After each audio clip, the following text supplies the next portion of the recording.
Every once in a while, you meet someone who changes your life forever. For me, that person was Vicky Woodburn. And I just flew 4,377 miles, all so I could see her again. We were two awkward teenagers back when we met. What followed was a classic love story. Boy meets girl, spending 2.5 years as friends. Boy goes on school trip with girl to San Francisco. Boy and girl realize they have feelings for each other. Boy and girl spend 3 months in an awkward dance, while their roommates, quite simply, get tired of the whole will they or won't they.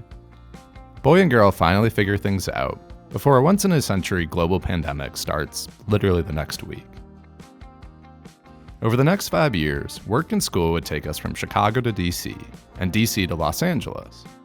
Along the way, many laughs would be shared, and tears would be shed. Yet we're still together, going strong. Well, sort of. Because what happens when Vicky gets a new job? In Geneva, Switzerland. Ladies and gentlemen, we just landed in Geneva. Yeah, that's in Switzerland. We're on the yacht. A young lady just fed me French vanilla ice cream. We all got our toes out too. Call me when you get lost. I'ma travel the globe, you keep the block hot driver. Open. Dear Vicky, I'm writing this note to let you know what I'm up to. You told me that, given the distance between us, it can be difficult to keep up with the mundane, the day-to-day stuff happening in my life. You my baby, you know it, right? I know you miss that part of living together, so I figured that writing these letters could be a good start. I'm your man. You know I try to give you everything I can. I'm going to make you come get it, girl. I'll be gentle with you. It might go well, it might not. But as I told you over the phone today, you get to evaluate the project on a pass-fail basis. I just didn't tell you what the project actually is. Maybe I'll share these letters publicly someday, like Hank and John have.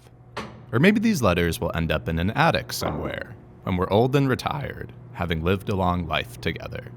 In that period where you lived in Switzerland, and I lived in Chicago, I feel like nothing more than a blip in the past. Good luck with your last ski trip tomorrow. Love, Nate.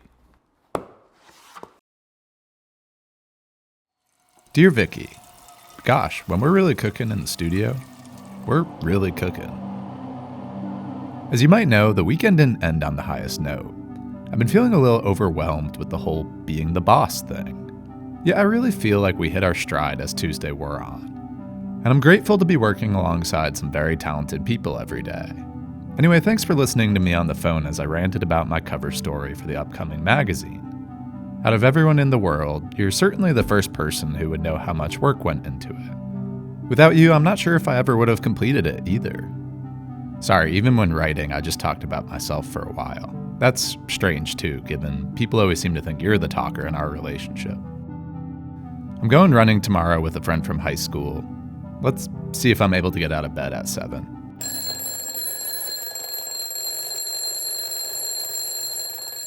We're about to go up the California incline. Ah! Ah! Dear Vicky, I can't believe it's been over 4 months now since we left Los Angeles. I still remember when you applied to your new job. It was one of those robo interviews where you recorded your answers for 5 minutes, sent the video in, and moved on with your day. We didn't think much of it at the time. We thought, what if you get a job in Switzerland? That's a fun idea. Then they called you back for a real interview. Wait, what if you got a job in Switzerland? That became, oh fuck, they're going to offer you a job in Switzerland. In retrospect, it's kind of crazy how many decisions we had to make in that 2-week span. Should we stay together? Should we do long distance? Should I stay in Los Angeles? Should I go with you? What followed was what we like to call the Great Vicky and Nathan American Road Trip. Your instant reactions to the Grand Canyon. I've seen grander. Yeah.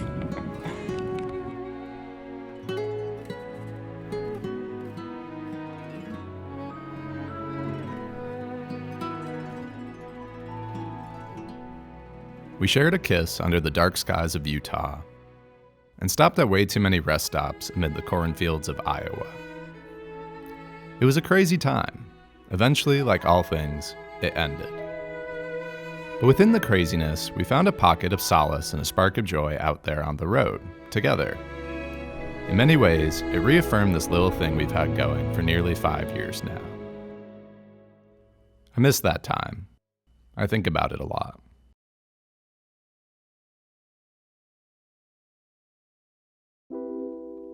Dear Vicky, you might not know this, but I got sick this week.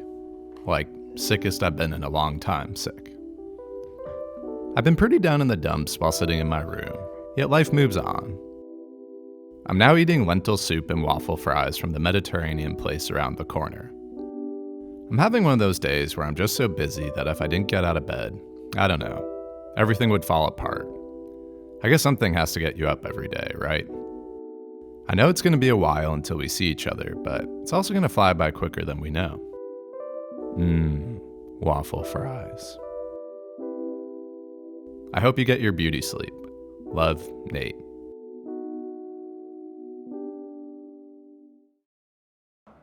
Dear Vicky, well, I just signed the big deal today. I think the thing here is that it's not really about the money or the deliverables we now owe. What this moment really represents to me is the importance of remaining patient and maintaining relationships and putting a good product out into the world. Okay, truthfully, I hate writing the word product there. It sounds like Channing Tatum and Jonah Hill. You know that scene at the beginning of 22 Jump Street? Like the Mexican Wolverine and shit. And my partner here, he want to see the product. When he talking? My name is Jeff. What I meant to say is just putting myself out there creatively, of doing the thing and of believing in this thing, and just continuing to show up. You've always joked that I was a, quote, long-term investment. I still feel like I have a long, long way to go, but I'm so grateful for you. None of this would be possible without you. I know you said you're feeling a little under the weather. Feel better soon.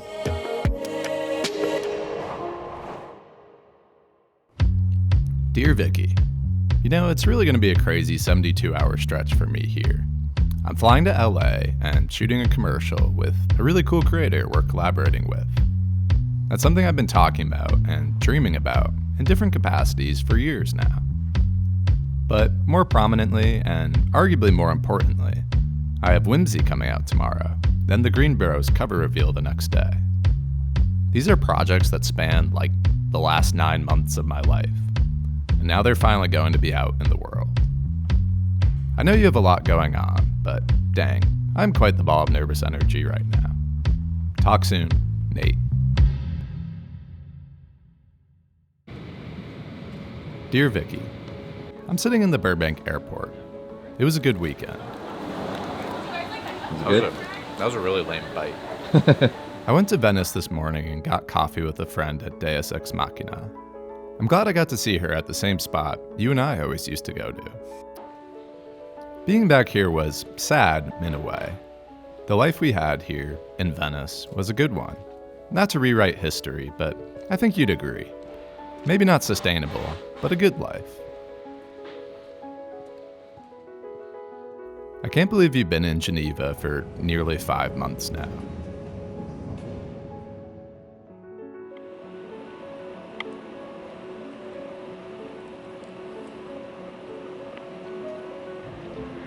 What's up, vlog? I think I stepped on a dead body. Dead body. I'm glad I got to be with you as you settled into this new city. It certainly didn't make saying goodbye on that last day any easier. Yet, I'm so proud of who you're becoming and your ability to simply keep moving forward. Dear Vicky, I just finished some sushi from Jewel Oscar. The last time I was eating grocery store sushi, I called you, and you roasted my Midwestern California roll for a bit. To be honest, it did the trick for me tonight, just like it always does. I'm a man who knows his creature comforts. I slept in the studio last night. Yes, I know, it was stupid.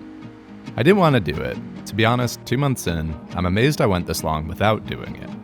It was just 3 a.m. and I was working on today's video and finishing the spread, and I didn't feel like taking an Uber. The magazine releases in exactly 1 week. I have to say, the spread looks really good. This whole thing has taken a lot out of me, but we just passed 100 pre-orders. Pretty cool. For now, I should probably shower. I smell quite bad. Love, Nate. Dear Vicky, it's the day after the big magazine launch party we hosted. I know we already talked earlier, but I'm all over the place. Proud, burnt out, confused as to what to do next. One thing that has stuck with me, however, is what one 18-year-old kid told me before flying out this morning. Today, we were talking about his freshman year of college and how it hadn't been going the way he had hoped. He said that he had been really looking forward to leaving his university as soon as possible and returning home. But in the last several weeks, he began to realize how much of a privilege it is to be in the position he's in, with the experiences he's having at the school he's attending. And he credits some of that mindset shift to reading our blogs and feeling the intentionality of my writing. I'm glad that all this work is having an impact, however small. Love, Nate.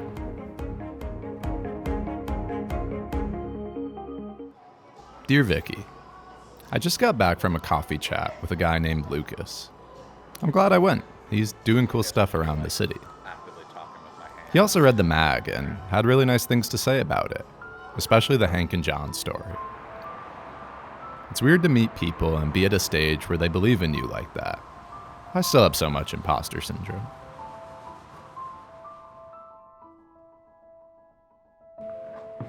Dear Vicky, I'm in a weird spot this week.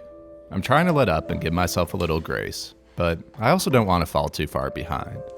I'm really looking forward to seeing you soon.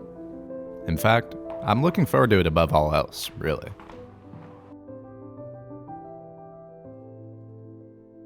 Dear Vicky, I'm sitting in O'Hare right now. Fingers crossed, but I think I should arrive in Geneva first thing tomorrow. I've been thinking more about flights as a metaphor for relationships. I know it's cheesy, but bear with me. Getting to the airport is stressful. Traffic is insane, things get screwy. Sometimes your flight isn't on time, or gets outright canceled for a bit. But eventually, if it all goes well, you get there. Once you board the plane, you get ready for takeoff. This is exciting, scary, exhilarating even.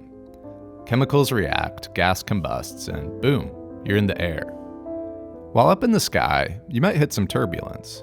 It's uncomfortable, it's hard to sleep, and you stay up wondering where it's all going. When you do find solid ground again, though, that makes it all worth it.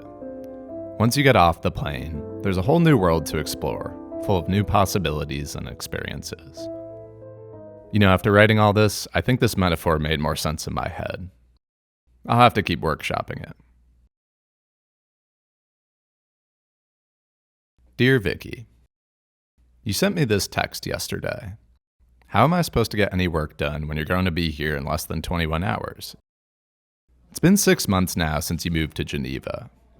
When I came here with you in October, we were tourists, exploring this new city. These days, you straight up have a whole life here.